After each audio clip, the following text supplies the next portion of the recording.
Hindi, malapit lang. Malapit lang dito, dyan lang siguro sa unahan. May tindahan dito. Saan? Mayroon din pre? Wala nga eh. Wala. Doon sa may kabila. Sa kabilang accommodation. Yun ang ano. May tindahan siya, babe. Hindi naman yun, basta may bike. Dyan lang ata tayo sa taas. Dito no, maayos na dito sa atin no. Dyan lang ata tayo sa taas, kaunti. Hindi tayo dyan doon. Sa may XL. Alam ko may roundabout yun eh.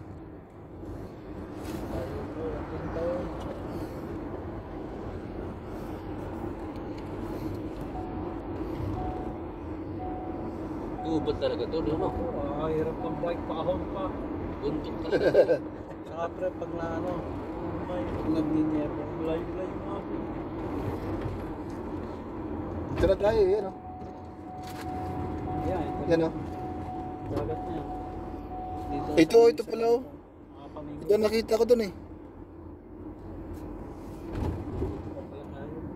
Tayo. Makakain dun sa anong ngayon. Nanalo, pre. Pwede. Big break.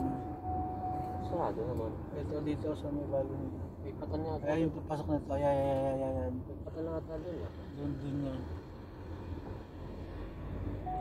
Yan ang tindahan. Dito tayo sa container. Tangin na, patay tayo. Dito tayo.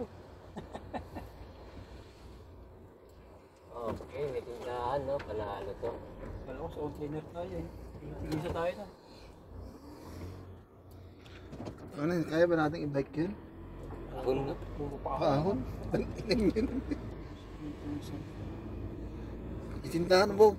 So, kaya nga, yun ang panalo. Yun ang gusto ko lang. Yun lang gusto ko. May ano. Tabing tindahan na. Ilan kaya tayo sa isang kwarto? Isang kwarto, isang mga tao. Siguro na yung bahay na lang. Ang ganda nga eh.